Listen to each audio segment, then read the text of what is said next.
இன்றைய வாழ்க்கையில பல இளைஞர்கள் வெளியே சிரிச்சாலும் உள்ளுக்குள் அமைதிக்காக போராடி கொண்டிருக்கிறாங்க. என்ன வாழ்க்கைடா இது? எதுலயும் சந்தோஷம் இல்ல, மனசு ரொம்ப டயர்ட் ஆகிடுச்சு. எவ்வளவு முயற்சி பண்ணாலும் நிம்மதி மட்டும் கிடைக்கல. அர்ஜுன், நீ சரியா இருக்கியா? எனக்கே தெரியல, மனசுல ரொம்ப குழப்பமா இருக்கு. நீ வெளியில மட்டும் ஸ்ட்ராங்கா இருக்க ட்ரை பண்ற.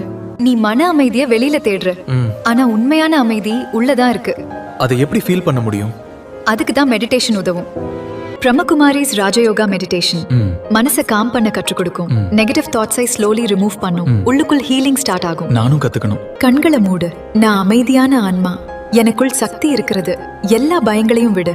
வாவ், எனக்கு ரொம்ப காமா ஃபீல் ஆகுது. நாட்கள் மெதுவா மாறின, ஆனா அதை விட முக்கியமா அர்ஜுனின் மனம் மாற ஆரம்பித்தது. முன்னாடி நான் ஸ்ட்ரெஸ்ல வாழ்ந்தேன், இப்போ நான் அமைதியா வாழ கத்துக்கிட்டேன். மன அமைதி வெளியில கிடைக்காது, அது நம்முள் உருவாகும் ஒரு சக்தி.